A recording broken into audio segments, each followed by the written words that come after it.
जिस ओम प्रकाश राजभर ने इनको कितनी गंदी गंदी गालियां दी, कहा कि भीख मंगवाऊंगा योगी को, और देश में सबसे बड़ा झूठा कोई है तो प्रधानमंत्री है।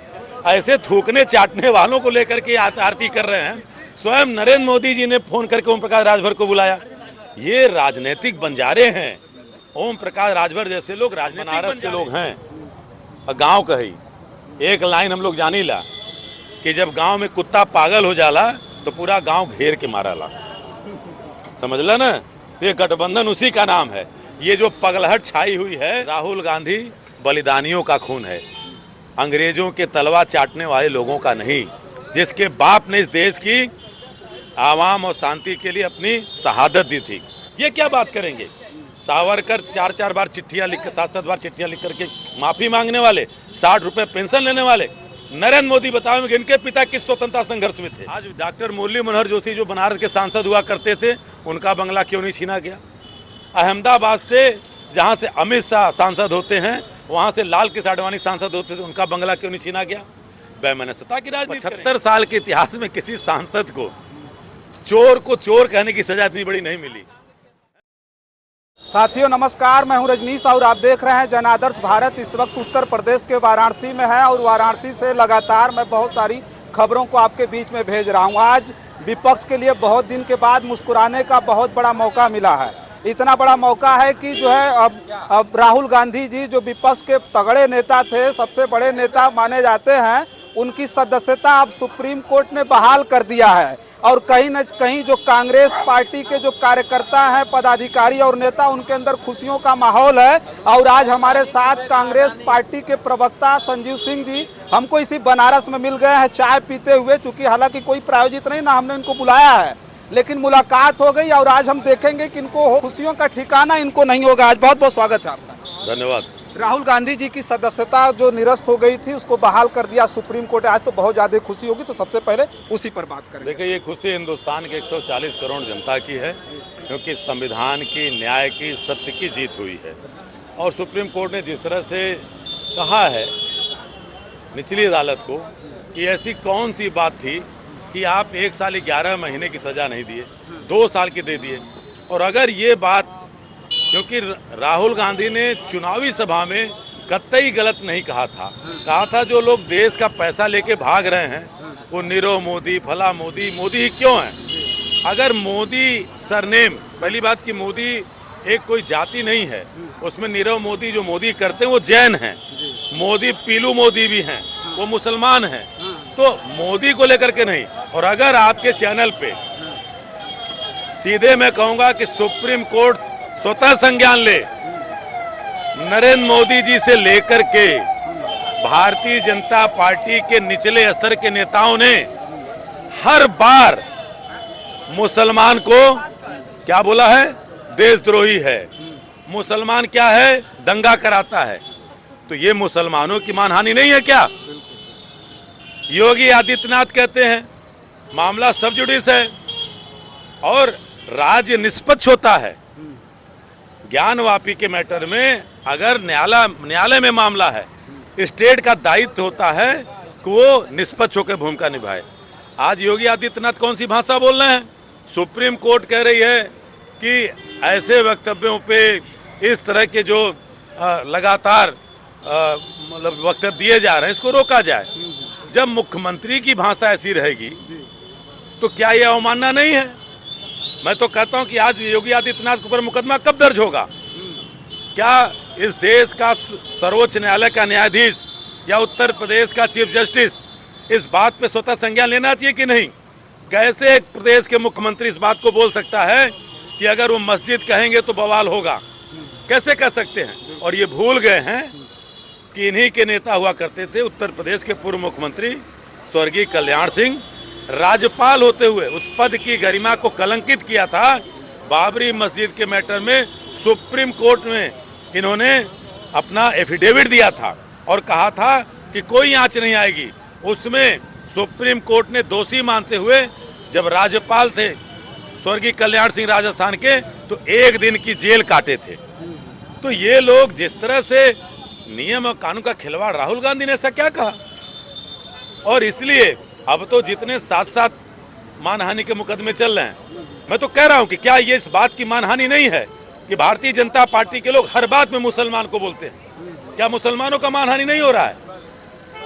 दंगे कराने के लोग बजरंग दल के लोग निकले हुए हैं। बरेली में ईमानदार एसएसपी प्रभाकर चौधरी को जिसको इनाम देना चाहिए था, ये सरकार उसको जो है पता चलता है कि उसके साथ अपमान करती है।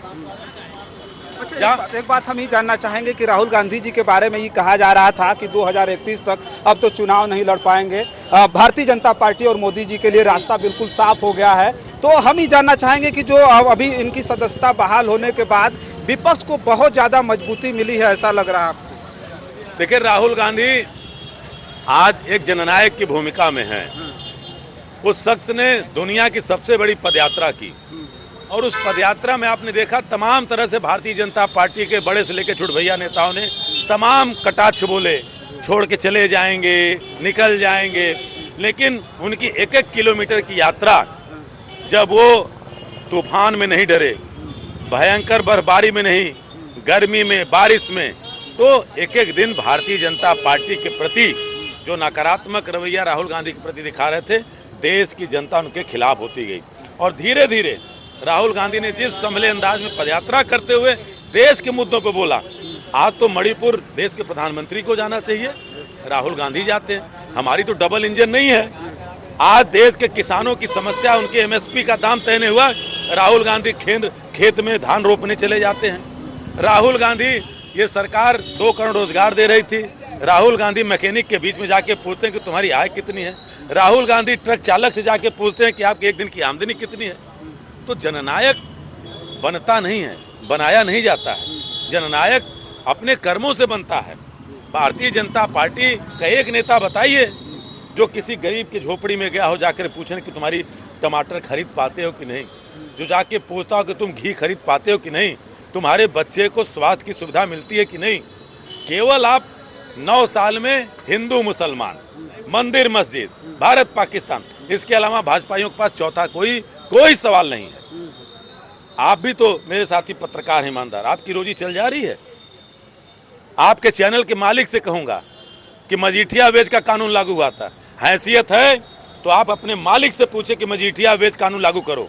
कांग्रेस ने तो उसके लिए बात की थी। तो आज एक ईमानदार पत्रकार, आप कैमरे और माइक लेकर के बखूबी ईमानदारी से अपनी सेवा दे रहे हो, लेकिन आपका मालिक आपके प्रति ईमानदार नहीं है।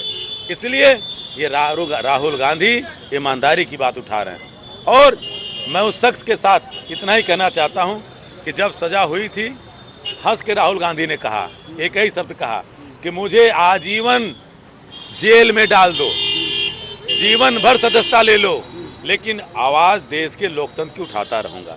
राहुल गांधी बलिदानियों का खून है, अंग्रेजों के तलवा चाटने वाले लोगों का नहीं, जिसके बाप ने इस देश की आवाम और शांति के लिए अपनी शहादत दी थी, जिसकी दादी ने शहादत दी थी, जिसके पिता के नाना ने 11 साल हिंदुस्तान की जेलों में काटा। जब राहुल गांधी के पिता जन्म ले रहे थे तो मात्र इंदिरा गांधी एक शख्स थी जिनको चोरी छिपे मुंबई में रखा गया था। 1942 में स्वर्गीय राजीव गांधी का जन्म हुआ था। सोचिए वो बेटी और पत्नी कैसी थी कि पूरा परिवार जेल में था। ये क्या बात करेंगे? सावरकर 4-4 बार चिट्ठियां लिख कर, 7-7 बार चिट्ठियां लिख करके माफी मांगने वाले, 60 रुपए पेंशन लेने वाले। नरेंद्र मोदी बताओ कि इनके पिता किस स्वतंत्रता संघर्ष में थे। झूठ बोल करके आप लोगों के जज्बात को उभार सकते हो, सत्ता पा सकते हो, लेकिन देश नहीं बना सकते। अगर आज देश बनाते तो इन्हीं की सरकार है, मणिपुर हरियाणा में आग न लगती, उत्तर प्रदेश में आग न लगती। कांग्रेस ने देश बनाया है। इसीलिए मेरे भाई, आज कांग्रेस का पूरे देश में 700 जिले हैं। आप गिने चुने जिलों में कांग्रेस का कार्यालय पाएंगे। इनसे पूछिए भारतीय जनता पार्टी के लोगों से कि नोटबंदी में जब लोग अपना पैसा लेने के लिए इस हिंदुस्तान में 150 लोग मर गए बैंक की लाइनों में, तब ये नोटबंदी के काले धन से पूरे देश में 650 जिलों में इन्होंने अपना आलिशान, आपका रोहनिया का, बनारस का देखिए 3 स्टार होटल टाइप का, पूछिए इनसे कि कहाँ से पैसा आया, किस पैसे से भारतीय जनता पार्टी का पूरे देश में 650 कार्यालय बना, जब देश की जनता अपना पैसा लेने लाइनों में मर रही थी। तो इसलिए भ्रष्टाचार पे बात करने लायक नहीं है। और किस मुंह से बात करेंगे? अच्छा, एक बात और कहेंगे कि जिस तरह से उनकी सदस्यता निरस्त हुई थी तो जल्दी जल्दी में जो है उनका जो है सरकारी बंगला खाली करा दिया गया, उनका घर ले लिया गया। अब क्या अपेक्षा है जो विपक्ष के नेता हैं, खास करके कांग्रेसी जो लोग हैं, अब इंतजार इस बात का है कि कितना जल्दी जल्दी उनको सारा कुछ वापस किया जाएगा? देखिए, बहुत अच्छा सवाल किया है और देश की जनता को, क्योंकि जो एक चश्मा लगाया गया झूठ का, ये वो परिवार है, इनको गांधी परिवार से खतरा है। ये परिवारवाद से नहीं, गांधी परिवार से डरते हैं। और जो परिवार आज़ादी के बाद 300 करोड़ की संपत्ति पंडित नेहरू ने केवल अपने खर्चे को काटते हुए दान कर दिया देश के लिए, आनंद भवन किसका है? किसी भारतीय जनता पार्टी का नेता? एक नेता बताइए भाजपा का, और एक नेता संघ का बताइए कि उसने अपने 2 रुपए की आमदनी वाली किसी जमीन को, किसी प्रॉपर्टी को देश के लिए दान किया हो। इन्होंने देश को लूटा है। राहुल गांधी की इतनी जल्दी थी, आज डॉक्टर मुरली मनोहर जोशी जो बनारस के सांसद हुआ करते थे, उनका बंगला क्यों नहीं छीना गया? अहमदाबाद से जहां से अमित शाह सांसद होते हैं, वहां से लाल किस आडवाणी सांसद होते थे, उनका बंगला क्यों नहीं छीना गया? बेमनसता की राजनीति करेंगे। और बेमनसता की राजनीति करने वालों को बता दूं कि जो ये इंडिया का एक जो गठबंधन हुआ है, वो सीधे इस बात को कहता है, हम बनारस के लोग हैं और गांव कही एक लाइन हम लोग जानी ला कि जब गांव में कुत्ता पागल हो जाला तो पूरा गांव घेर के मारा ला। समझ ला ना? तो ये गठबंधन उसी का नाम है। ये जो पगलहट छाई हुई है, देश महंगाई पे बात करेंगे तो कहेंगे हिंदू खतरे में है, नौजवान रोजगार की बात करेंगे तो कहेंगे मंदिर बना रहे हैं, व्यापारी अपने जीएसटी की बात करेगा तो कहेंगे पाकिस्तान आ रहा है। तो ये जो पगलहट है ना, इसका जवाब 24 में जनता देगी, बखूबी जवाब देगी। अभी गृह मंत्री जी ने अभी तो कहा है कि ये लोग जितना बड़ा विपक्ष अपना गठबंधन तैयार कर ले, लेकिन प्रचंड बहुमत के साथ मोदी जी फिर प्रधानमंत्री बनेंगे 2024 में। देखिए, ये देश के पता नहीं कैसे आप लोग कहते हैं कि मजबूत प्रधानमंत्री हैं, निहायत कमजोर प्रधानमंत्री है। और एक शब्द मैं कहना चाहता हूँ, ये प्रधानमंत्री हमारा कठपुतली है, कठपुतली है। सीना ठोके थे ना एक मोदी और 38 लोग को तुरंत बुला लिए। अरे जब एक थे तो एक ही रहते, 38 लोगों को बुला लिया, उसमें से पता चला 32 के पास मेंबर ऑफ पार्लियामेंट ही नहीं है। 32 दलों के पास न राज्यसभा न लोकसभा। और जो इंडिया का गठबंधन है, 11 राज्यों के मुख्यमंत्री हैं। नीतीश कुमार मुख्यमंत्री हैं, अरविंद केजरीवाल मुख्यमंत्री हैं, भगवंत मान मुख्यमंत्री हैं, हमारे हिमालय में हमारी सरकार, हिमाचल प्रदेश में वहाँ मुख्यमंत्री हैं, राजस्थान में मुख्यमंत्री हैं। 11 मुख्यमंत्रियों का गठबंधन है। और दूसरी तरफ कह रहे हैं कि ये गठबंधन कमजोर पड़ेगा। मुझे समझ में नहीं आता है कि नरेंद्र मोदी जी इतना डरे क्यों हैं। अगर उनको एक अकेले पे भरोसा था, जिस ओम प्रकाश राजभर ने इनको कितनी गंदी गंदी गालियां दी, कहा कि भीख मंगवाऊंगा योगी को, और देश में सबसे बड़ा झूठा कोई हो तो प्रधानमंत्री है। ऐसे थूकने चाटने वालों को लेकर के आरती कर रहे हैं। स्वयं नरेंद्र मोदी जी ने फोन करके ओम प्रकाश राजभर को बुलाया। ये राजनीतिक बंजारे हैं। ओम प्रकाश राजभर जैसे लोग राजनीतिक बंजारे हैं, जो न पिछड़ों के हैं, न विचार के हैं, न बाबा साहब अम्बेडकर के हैं, न पेरियार के हैं, न इस हिंदुस्तान के मजहबी एकता के हैं। और जनता पूरा जवाब देगी। और इसलिए कहना चाहता हूँ कि अब भी जो सुप्रीम कोर्ट ने जजमेंट दिया है, तत्काल भारतीय जनता पार्टी के नेताओं से कहूँगा कि राहुल गांधी के ऊपर लगभग आधे दर्जन से ज़्यादा मानहानि का मुकदमा किया है। सुप्रीम कोर्ट ने इशारा किया है कि ऐसा कौन सा वाक्यांश था कि आपने मैक्सिमम पनिशमेंट दिया। आप समझ सकते हैं। इसलिए जो 7-8 जगह मानहानि का मुकदमा चल रहा है, तत्काल कल को ये बेइज्जत न हो भाजपा के नेता पूरे देश में, इसको वापस ले लें। क्योंकि सवाल यही होगा कि कैसे आपने 2 साल मैक्सिमम पनिशमेंट दिया। आज तक 75 साल के इतिहास में किसी सांसद को चोर कहने की सजा इतनी बड़ी नहीं मिली है। और आज बताइए, जो चोरी कर रहा है उसके लिए अगर सवाल पूछना, हम अगर उसको गुनाह है क्या? अडानी का 20,000 करोड़ रुपया कहाँ से आया? तमाम फर्जी कंपनियां बना करके, वो पूछना गलत है क्या?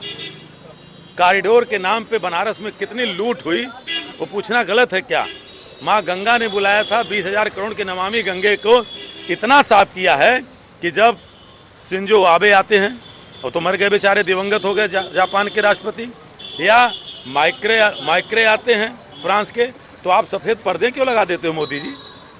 आप नालों के सामने सफ़ेद पर्दा लगाते हो, इसका मतलब कि आप और आपके लोग चोर हैं और माँ गंगा से आप बदला ले रहे हो। और इसलिए कहना चाहता हूँ कि हिंदुस्तान की पहला कपूत है जो माई से कमाई करता है, जिसका नाम नरेंद्र मोदी है, जो माँ गंगा को बेचने का काम कर रहा है। गंगा जल बेचा जा रहा है, नाविक समाज की नाव नहीं चल सकती और उसमें क्रूज चलेगा। क्रूज किसका है? बनारस के नाविक समाज का है। एनजीटी कहती है कि कछुआ सेंचुरी को हटा दिया गया। एनजीटी ने मुकदमा दर्ज किया था कि कैसे काई बह करके आ गई। आज हाई कोर्ट कहता है कि 200 मीटर के दायरे में आप निर्माण नहीं कर सकते। नमो घाट के आगे जाके देखिए, पानी के भीतर घुस करके निर्माण किया जा रहा है। सर्व सेवा संघ, इतने बेईमान लोग हैं कि जो जमीन गांधी जी की हत्या जब नाथूराम गोडसे ने की, उसके बाद इस देश के पहले प्रधानमंत्री पंडित जवाहरलाल नेहरू, जिस शख्स ने पूरे देश में भूदान आंदोलन चलाया, आचार्य विनोबा भावे ने हजारों एकड़ जमीन जो दान में लेकर के देश के गरीब शोषित वंचित समाज को देने किया, उस आचार्य विनोबा भावे, जयप्रकाश नारायण, राजेंद्र बाबू और जगजीवन प्रसाद के द्वारा राजघाट के पास वो गांधी विचारों के लिए संस्थान खोला गया। 1960 में, 1961 में, 70 में रजिस्टर्ड बनामा कराया गया और ये सरकार कहती है कि वो जालसाज थे। नरेंद्र मोदी जी से सवाल है, इतने निर्लज्ज रूप से आपकी सत्ता और आपके शासन के लोग पूछ रहे हैं। मोदी जी, आपने स्वयं कहा था कि 74 के जेपी आंदोलन में मैं शामिल था और जयप्रकाश आंदोलन की मुख्य धुरी थी सर्व सेवा संघ, जहां से आंदोलन चला। आज उस जयप्रकाश आंदोलन ने, सर्व सेवा संघ ने कांग्रेस की सरकार को, इंदिरा गांधी की सरकार को गिराने का काम किया था। वो बेमनस्यता तो कांग्रेस को करनी चाहिए थी। जिस तरह से सर्व सेवा संघ में गैर कानूनी ढंग से कब्जा लिया गया, उसको डिमोलिश करने का आदेश दिया गया, वो काम तो कांग्रेस को करना चाहिए था।